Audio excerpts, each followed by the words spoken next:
Aspirian, and today I welcome you to the special program of NEET celebration celebrated by Aspire IIT Medical Hamirpur. मैंने जो है phone का minimum to minimum use किया। एक थोड़ा सा पर्सनल क्वेश्चन, आपके फेवरेट टीचर एस्पायर में? मेरे फेवरेट टीचर तो अमित सर ही हैं। मुझे नहीं लगता कि एक महीने में इतना सब कुछ होना बहुत इजी है, बट तो भैया आपका भी कभी मन करा कि छोड़ो आज रहने देते हैं, आज टेस्ट नहीं देंगे, नेक्स्ट टेस्ट पे फोकस करते हैं? हाँ, बहुत बार हुआ ऐसा तो कि टेस्ट स्किप हुए हैं, पर भाई बाद में बात ये होती है कि भाई पढ़ना है, वो टेस्ट के क्वेश्चन देखो, टेस्ट बाद में लगाओ, करने तो हैं ही। देखो, अगर बायो ऐसे होने से हो जाती तो शायद पूरी दुनिया 360 मार्क्स स्कोर कर लेती। अब बात करते हैं फिजिक्स की। हर नीट का बच्चा फिजिक्स से डरता है, लेकिन गरिमा मैम तो सब मतलब एकदम आराम से बिना किसी के साथ टाइम स्पेंड किए। अब हमारी केमिस्ट्री है, अगर उस केमिस्ट्री के साथ अगर हम टाइम स्पेंड नहीं करेंगे तो हमें केमिस्ट्री नहीं आएगी। इसके लिए तो ट्रिक्स ही होती हैं। बच्चा जितना ज़्यादा फोकस करेगा, प्रैक्टिस करेगा और साथ में ट्रिक्स को ध्यान में रखेगा तो उसको वो चीज़ें जो हैं वो धीरे धीरे याद रहना शुरू हो जाती हैं। Hello guys, I am Priyal Khanna, an Aspirian, and today I welcome you to the special program of NEET celebration celebrated by Aspire IIT Medical Hamirpur. आज ये दिन मेरे लिए बहुत प्राउडी है। प्राउडी इसलिए है क्योंकि मेरे सीनियर्स ने जो कमाल कर दिखाया है इस नीट के रिजल्ट में, that's I don't have words to express that. Hashtag aspire का पहला साल बेमिसाल, ये बच्चों ने और एस्पायर की टीम ने बहुत ही अच्छी तरह से एक्सप्लेन किया है और मैं बोलूँगी कि एस्पायर वालों ने मचा दिया। जैसे कि नीट एक बहुत ही डिफ़िकल्ट एग्ज़ाम्स में से एक एग्ज़ाम है, तो उसके लिए बहुत सारे सेक्रीफाइसेस बच्चों को करने पड़ते हैं।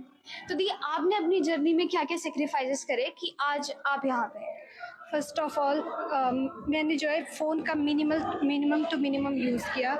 मैं मतलब यूट्यूब में बहुत ज़्यादा वीडियोस ऐसी आती हैं जिसमें आप 100 day strategy, how to crack NEET, just avoid that, क्योंकि वो सिर्फ एक डिस्ट्रैक्शन का काम करती है। वो आपको कभी भी राइट पाथ नहीं दिखाएगी। आपको खुद की मेहनत पर विश्वास रहना चाहिए। मतलब जितना आप रिटन वर्क, जितना आप हार्ड वर्क, जितना आप रिवीजन करोगे, उससे आपकी प्रैक्टिस और ज़्यादा बढ़ेगी और आपके मार्क्स भी बूस्ट होंगे। जैसे कि डीमोटिवेशन की बात हुई, तो हर बच्चा डीमोटिवेट होता है और ऐसे तो है नहीं कि सीधे 600 से ही शुरुआत होगी। तो दी जब आप डीमोटिवेट होते थे तो आप क्या करते थे खुद को रिलैक्स करने के लिए? सबसे इम्पॉर्टेंट बात है टीचर्स से बात करना। टीचर्स आपको बिल्कुल राइट गाइडेंस देंगे। अगर आप डीमोटिवेट भी हो रहे हो तो टीचर आपको गाइड करेंगे कि ये, क्योंकि उन्होंने वो चीज़ एक्सपीरियंस की है, वो इतने टाइम से वो एग्ज़ाम कंडक्ट करवा रहे हैं, उन्हें पता है कि किस वे में गाइड करना है। तो टीचर से बात करना ऑलवेज हेल्पफुल। जैसे कि टीचर्स की गाइडेंस की बात हुई, तो टीचर्स की गाइडेंस के बिना तो ये पॉसिबल ही नहीं है इतना डिफ़िकल्ट एग्ज़ाम क्रैक करना। तो दी आपको टीचर्स ने किस तरह से गाइड करा? टीचर्स का रोल हमेशा से ही, बचपन से अभी तक, हर एक स्टूडेंट की लाइफ में रहता है। ये सबसे इम्पॉर्टेंट रहता है। टीचर्स हमें पढ़ाते हैं, हमारे डाउट्स क्लियर करते हैं, और सिर्फ पढ़ाई की बात नहीं है, कोई भी चीज़ में आपको प्रॉब्लम है तो आप टीचर्स के पास जा सकते हो और उनसे अपनी प्रॉब्लम शेयर कर सकते हो, और वो हमेशा आपके लिए रहते हैं। एक थोड़ा सा पर्सनल क्वेश्चन, आपके फेवरेट टीचर एस्पायर में? मेरे फेवरेट टीचर तो अमित सर ही हैं। ओके, तो जैसे कि अब मैं आपको सरिता से मिलवाऊंगी और इन्होंने क्रैश कोर्स ज्वाइन करके नीट क्लियर करा, which is very much difficult. Sarita, आपकी क्या स्पेशल स्ट्रेटजी थी? क्योंकि 11th और 12th जहाँ तक मुझे पता है आपकी स्कूलिंग हुई है, एकदम से वो महीने में सब कुछ कोप अप करना, how you able to do this? मुझे नहीं लगता कि एक महीने में इतना सब कुछ होना बहुत इजी है, बट लिटिल बिट आपके जो 11th और 12th के बेसिक्स है वो ज़रूर काम करते हैं।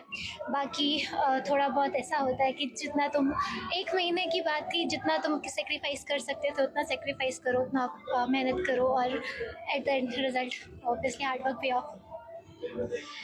तो अब गर्ल्स के बाद हम जाते हैं वेरी स्पेशल स्टूडेंट पे, मेरी favourite senior Amandeep Kaur.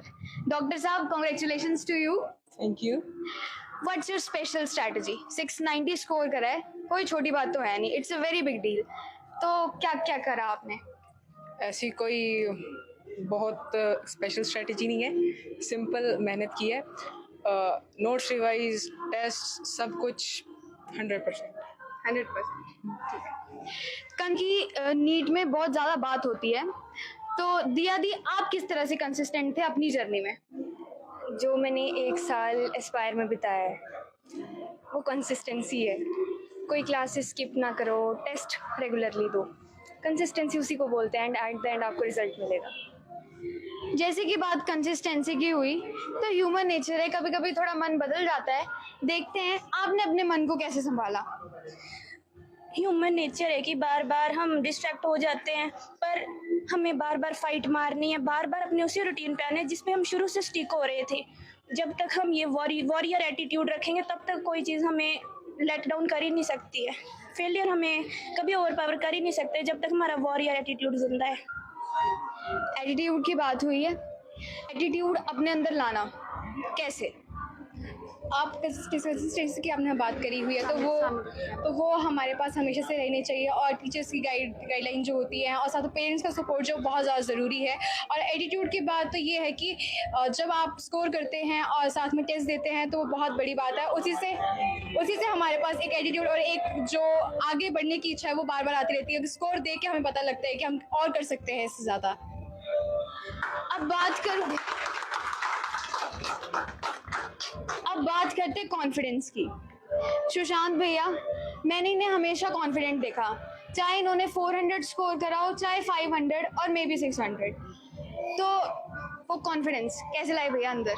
Confidence, खुद में कॉन्फिडेंस होना चाहिए कि हम अगर एक टेस्ट में मार्क्स कम भी आ रहे हैं तो फिर भी हम पढ़ाई करके और मेहनत करके इम्प्रूव कर सकते हैं।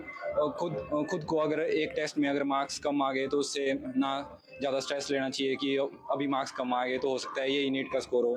ज़रूरी नहीं है जो अभी का स्कोर है उससे हो सकता है आपका स्कोर 50 या 100 भी इम्प्रूव हो नीट में।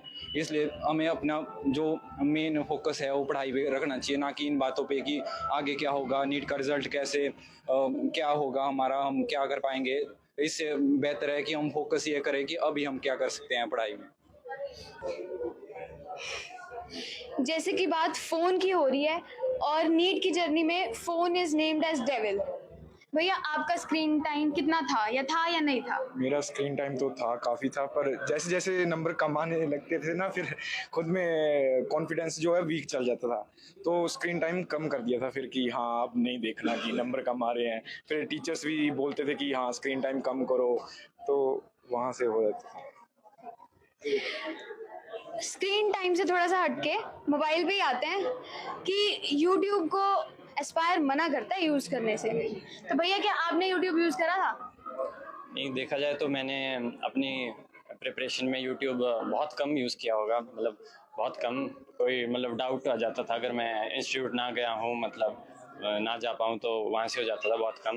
पर आपको अपने ऊपर कॉन्फिडेंस होना चाहिए कि आप मतलब जैसे डिजिटल डिवाइस है मोबाइल, उसका आप सही तरीके से भी यूज़ कर सकते हो और बैड तरीके से भी कर सकते हो। उसके अंदर कई फीचर्स दिए होते हैं, फोकस मोड वगैरह, जिससे आप अपनी प्रोडक्टिविटी और बढ़ा सकते हो। तो उनका आप उपयोग ज़्यादा करेंगे तो बढ़िया रहेगा।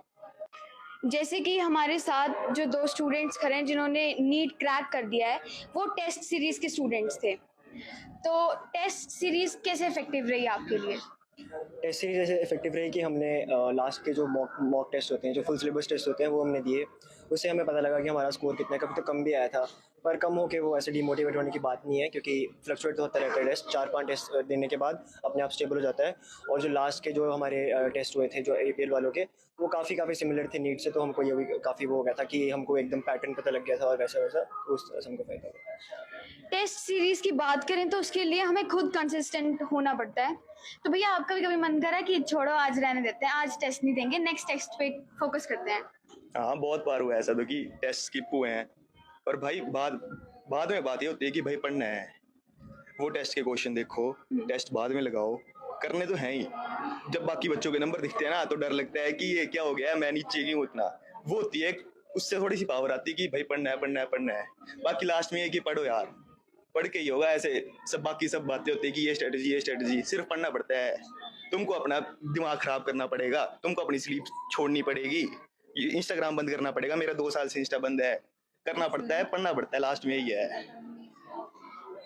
अब जैसे कि टेस्ट सीरीज़ है तो डाउट्स भी आते हैं, तो आपने तो सिर्फ टेस्ट सीरीज ज्वाइन करी थी, तो एस्पायर के टीचर्स ने आपकी डाउट सॉल्विंग में कैसे हेल्प करी? कोई भी टेस्ट होता था, अगर उसमें कोई कम मार्क्स आ रहे हैं, कोई भी क्वेश्चन में डाउट आ रहा है, तो ये टीचर हमेशा बोलते थे कि पूछो हमसे, चाहे किसी भी टाइम पे पूछो, वो हमें बोलते रहते थे।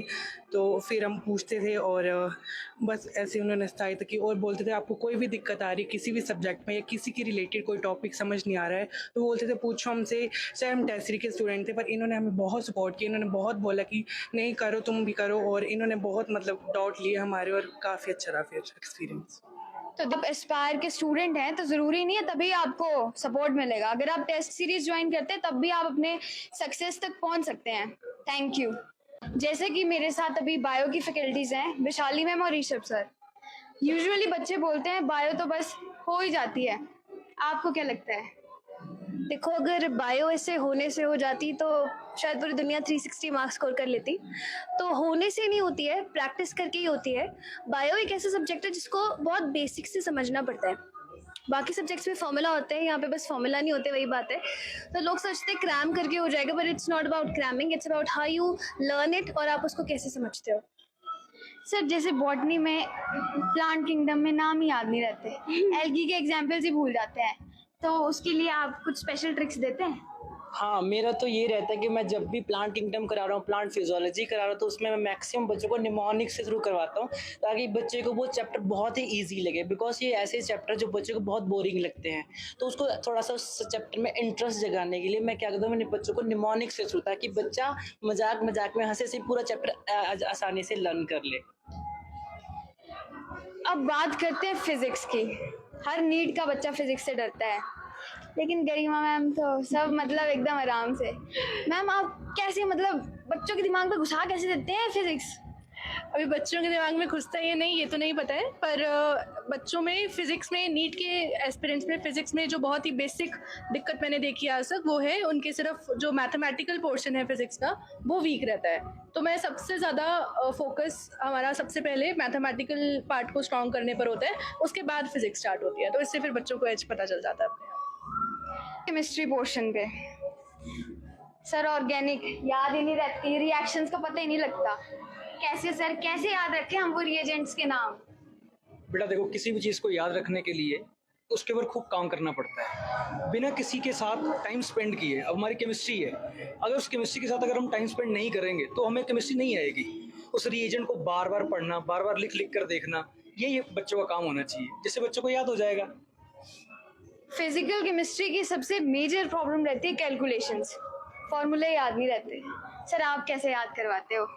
देखिए ये फार्मूलाज वगैरह के लिए तो ट्रिक वगैरह दिए जाते हैं कि अगर आपने इनके फार्मूलाज नहीं करने हैं यूज़, तो हमारे पास कुछ स्पेशल ट्रिक्स भी होते हैं, उनसे सेम क्वेश्चन को आप वेरियस मेथड से सोल्व कर सकते हो। तो हम मतलब ज़्यादातर वैसे ही मेथड से देते हैं कि कम से कम टाइम में बच्चे का मतलब क्वेश्चन सोल्व हो जाए, ताकि जो ऐसा भी नहीं है कि हर क्वेश्चन जो है शॉर्ट ट्रिक से ही सोल्व होगा, पर इससे ये बेनिफिट होता है कि कोई क्वेश्चन अगर लेंथी है तो बच्चा उसको उसके लिए टाइम निकाल पाए। तो बेसिकली इस मतलब ये जरूरी नहीं है कि आपने फॉर्मूला से ही क्वेश्चन सोल्व करना है। अगर जैसे मान लो कोई न्यूमेरिकल आता है, उसमें ऑप्शन में आप डिफरेंसेस देख लो कि डिफरेंसेस ज़्यादा है तो आप मैथमेटिकल अप्रोक्सीमेशन यूज़ करो। यहाँ 1/99 लिखा है, वहाँ 1/100 से भी तो आप क्वेश्चन सोल्व कर सकते हो। तो ये छोटी छोटी चीज़ें जो है बच्चों को काफ़ी हेल्पफुल करती है फिजिकल केमिस्ट्री में। Inorganic, periodic table, chemical bonding, series याद नहीं रहती, कब डाउन कब अप। सर कैसे याद रखें हम? इसके लिए तो ट्रिक्स ही होती हैं। बच्चा जितना ज़्यादा फोकस करेगा, प्रैक्टिस करेगा और साथ में ट्रिक्स को ध्यान में रखेगा, तो उसको वो चीज़ें जो हैं वो धीरे धीरे याद रहना शुरू हो जाती हैं। देखिए एस्पायर की फैकल्टी के पास आपके हर एक डाउट, हर एक प्रॉब्लम का सॉल्यूशन है। आइए एस्पायरियन बनिए और अपने गोल की तरफ पहुंचिए। Thank you.